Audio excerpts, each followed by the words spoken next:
Tracking, alerting, protecting. This is WKYT News at 5. Two Madison County home invaders tried to rob an 88-year-old veteran and his wife.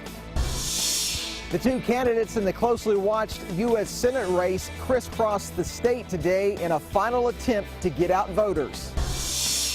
And we sit down with the candidates for Lexington mayor as they make a final push for votes. WKYT News at 5 starts now. A dying battery helped a veteran and his wife chase off a pair of robbers. Two men forced their way into the couple's home on Crooksville Road in Madison County about 10 last night. WKYT's Mark Barber shows us how the battery helped put a stop to the crime in our top story at 5. The 88-year-old Korean War veteran and his wife say their weather radar's dying battery saved them from the two home invaders. The homeowners tell us one of the two men who tried to rob them showed up at their Crooksville Road house around 10 o'clock last night asking for directions to the nearest gas station. The veteran says when he opened his door to talk to the man, another man came up to the house and forced his way inside. He tells us one of the men had a gun and they both put on masks. We're told they manhandled the veteran, pushing his face into a chair so he couldn't see. He says they demanded money, and when they didn't give them any, they told his 84-year-old wife to give them her wedding ring and engagement ring. But before they could take her rings, the homeowners say their weather radar beeped because the battery was low. When the armed men asked what the sound was, the veteran says his wife told them, "Stay around a little while and you'll find out." That's when they got nervous and left. Bad things happening to real nice people, that's just not right. While the homeowners don't want to talk on camera, neighbors like Teresa Bryan are voicing their fears. You think out here in the country, well, it's pretty safe, but that's a big concern. My two grandchildren and my daughter stay with me. The veteran says one of his arms is sore and his wife is shaken, but otherwise they are okay. In Madison County, Mark Barber, WKYT. The homeowners tell us they didn't recognize the robbers. It is the final push for votes. Today, the candidates in Kentucky's U.S. Senate race crisscross the state. Senator Mitch McConnell, the incumbent, and challenger Allison Lundergan Grimes, both hoping to pick up some extra supporters. WKYT's Phil Pendleton shows us how they campaigned on this election eve. Allison Lundergan Grimes is expected here in downtown Lexington in about 2 hours. This is where she will end her long day of crisscrossing the state, a similar strategy for her opponent, Senator Mitch McConnell. McConnell arrived at Lexington's Bluegrass Airport after stops in Louisville and northern Kentucky. The message shared by Rand Paul, him, and Congressman Andy Barr was that the current climate in Washington is not working. Allison Grimes touched down in Somerset this morning after starting her day in Pikeville. She simply says 30 years is long enough and uses words like gridlock, obstruction, and partisanship to describe Mitch McConnell. So lies and misconceptions, falsehoods, that's all he has to put up there. He spent $53 million trying to put Barack Obama on the ballot. He's not, I am. We know what they do. They borrow, they spend, they tax, and they overregulate. We know what that produces. Very slow growth.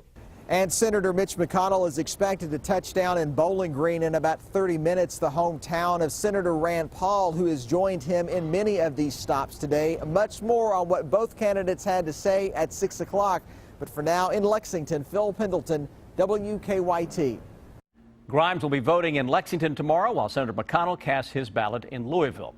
Now, Lexington is one of several cities where voters will choose a mayor tomorrow. Incumbent Mayor Jim Gray is running against former Lexington Police Chief Anthony Beatty. Both candidates sat down today with WKYT. Kristen Kennedy has their final plea to voters.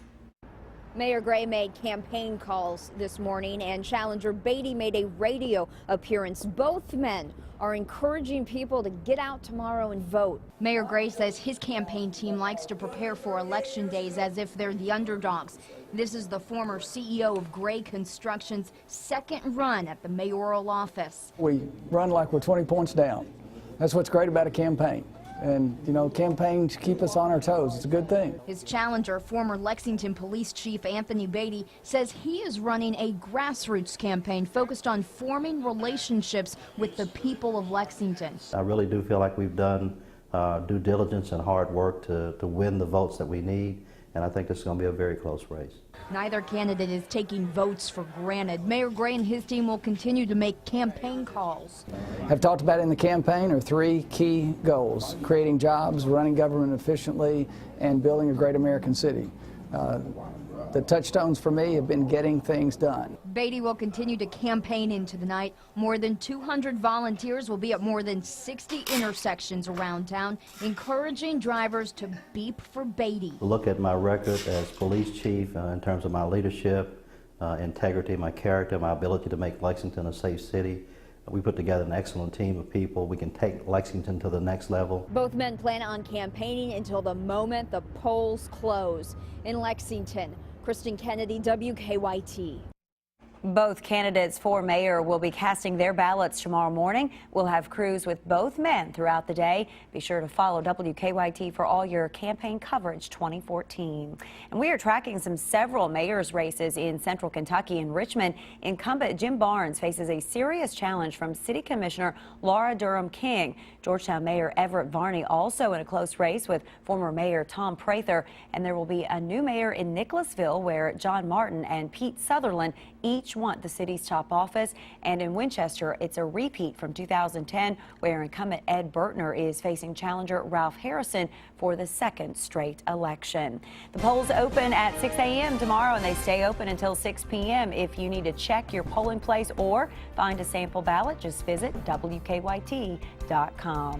After a chilly weekend, we are starting the week with some milder weather, but it won't last long. WKYT Chief Meteorologist Chris Bailey's here with an early look at a warmer forecast. Yeah, warmer in the short term and short sleeves out there. And a day like this will let us take full advantage of it. Our live sky cams from across the region picking up on a gorgeous end to our day with those temperatures into the low 60s. And here we are just a little after 5 o'clock. And look how close we are to saying goodbye to the sun already. Thank you, time change, huh? We're losing a little bit of daylight. But again, Life First Alert Defender with nothing that is going on, and we're keeping the clear skies into most of central and eastern Kentucky. 62 into Frankfort, into Georgetown, Lexington, Richmond checking in at 63 degrees. Looks like one more nice day before the bottom begins to fall out. We're tracking some more rounds of colder weather and the potential, guys, for a little more wintry stuff when I come back in just a few minutes. A massive fire continues to burn in Louisville this afternoon. Tires at a tire recycling plant near Dixie Highway caught fire about 10 this morning. Officials have ordered people in a 1 square mile area to shelter in place. Firefighters say the fire will probably burn for a while since tires are hard to put out in terms of the flames. Deputies arrested a man they say stole from someone he did work for. Frank Binder is charged with burglary and theft. The Laurel County Sheriff's Office says he had a key to the victim's home and stole items, including a ring he pawned at a London pawn shop. Deputies also charged him with criminal mischief for slashing someone's tires. Tough weekend for UK as the football Cats suffer a loss on the road. Yeah, Coach Mark Stoops talking about the game today and what he blames for the defeat. WKYT's Rob Bromley's here now with our Big Blue coverage. Hi, Rob. Well, I'll tell you, Mark Stoops was angry when he left Missouri Saturday. He was still angry early this afternoon. The Cats went out to Missouri, played about as bad as they have all season, at least on offense, falling 20-10. Stoops used the words undisciplined and untrained in describing his team. He wasn't going to use youth as an excuse. Yeah, I don't feel it's an excuse. At this point, I feel like our players and our coaches, and starting with me, we have a choice in that matter. We either choose to be disciplined or we choose to be undisciplined. And we either choose to be a trained football team, and us as a coaching staff need to train them. And, at times we're an untrained football team, and you're not going to win like that. Coming up this weekend, it's Georgia for Senior Day. Kickoff will be at noon at Commonwealth Stadium. The game is on ESPN. The following weekend, November 15th, the Cats go down to Knoxville to take on Tennessee. That'll be a 4 o'clock kick, game televised by the SEC Network. Coming up in the next half hour, Mark Stoops will explain what he means by undisciplined and untrained. All right, Rob, we will see you then. Kentucky will honor 21 seniors prior to Saturday's game. They'll play in Commonwealth Stadium for the final time. It's a major sign of recovery following the 9/11 attacks. The World Trade Center reopens after 13 years. A doctors group is out with some new recommendations for people with kidney stones. We have that health alert for you in Better Living.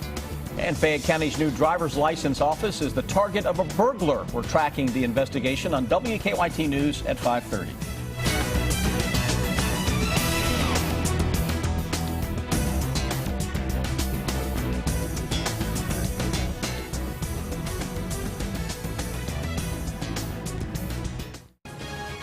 Follow WKYT online at WKYT.com. Join the conversation on Twitter and become a part of the WKYT Facebook family.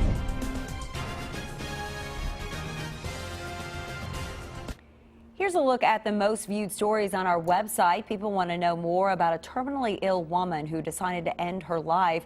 24 people arrested in a Laurel County drug roundup, and a final wish granted for a terminally ill basketball player. You can find those stories and more on WKYT.com. It is a major milestone for New York City. One World Trade Center opened for business today on the site where nearly 3,000 people were killed in the 9/11 attacks. Chris Van Cleve takes us inside the skyscraper and talks to the people now working in it. One World Trade Center glimmered under a crisp blue sky as the first tenants moved in. 13 years and 7 weeks after the 9/11 attacks, it was a day of closure and fresh starts. Coming back to this site after all that happened, I think it's great. Yep. Building's beautiful. Workers we spoke to have no reservations about coming here, but Austin Parker admits he had a gut check moment. At the beginning, you're kind of going, what am I doing here? But as you get through the site and you understand the security process, you can see there's plenty of security here. You feel safe. At least I do. The CEO of publishing giant Condé Nast, whose company is filling 25 floors of the 104-story tower, calls it the most secure office building in America. At 1,776 feet, it is also the tallest. This is the view from the 63rd floor. The building right now is about 60% rented. When it's full, developers estimate 10,000 to 15,000 people will work here. This EarthCam time-lapse footage shows the nearly $4 billion tower under construction. It was made with steel-reinforced concrete. It has biochemical filters and dense fireproofing. The stairwells are pressurized, surrounded by the enhanced concrete, and large enough to accommodate 3 people at once. There is a separate stairwell for first responders. Safest Class A office space in the world. In Lower Manhattan, it's a symbol of resurgence for an area that's been slowly recovering. Chris Van Cleve, CBS News, New York. Well, that is impressive. More tenants will move in early next year, and an observation deck opens to the public next spring.